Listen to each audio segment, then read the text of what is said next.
नमस्कार मित्रांनो, मातोश्री कम्प्युटर्समध्ये आपलं स्वागत आहे. आज आहोत आपण अमरावती जिल्ह्यातील वर्धा ह्या डॅमजवळ. हे धरण अमरावती आणि वर्धा या दोन जिल्ह्याच्या सीमेवरती आहे, ज्याला आपण नळ दमयंती धरण असे म्हणतो. नळ आणि दमयंती हे अतिशय पौराणिक नावे आहे, म्हणजे खूप जुने नावे आहेत. यामध्ये हे जे धरण आहे हे बहुउद्देशीय हेतूने तयार करण्यात आले होतं. हे धरण आपल्या गोदावरी नदीच्या जी उपनदी आहे वर्धा नदी यावरती असून याची उंची 4,602 मीटर, लांबी 5,920 मीटर एवढी आहे.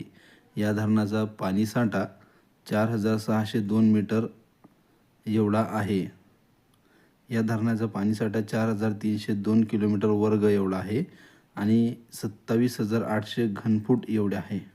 हे धरण 1993 मध्ये याचं बांधकाम पूर्ण झालं होतं आणि हे जनतेसाठी खुलं करण्यात आलं होतं.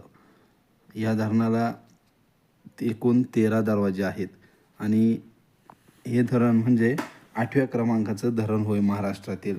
महाराष्ट्रामध्ये असे या प्रकारचे एकूण 1,821 मोठमोठे धरणं आहेत, जेणेकरून जो पाणीसाठा आहे तो अतिप्रमाणात होऊ शकतो. विदर्भातील जे भीष्मक राजाची जी कन्या होती त्या कन्याचं नाव दमयंती असं होतं आणि त्या राजाचीच ही कन्या होती, त्यावरून हे नाव विदर्भामध्ये जे धरण आहे त्याला हे नाव ठेवण्यात आलेलं आहे.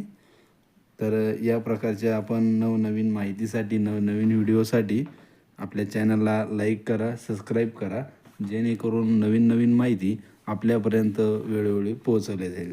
धन्यवाद.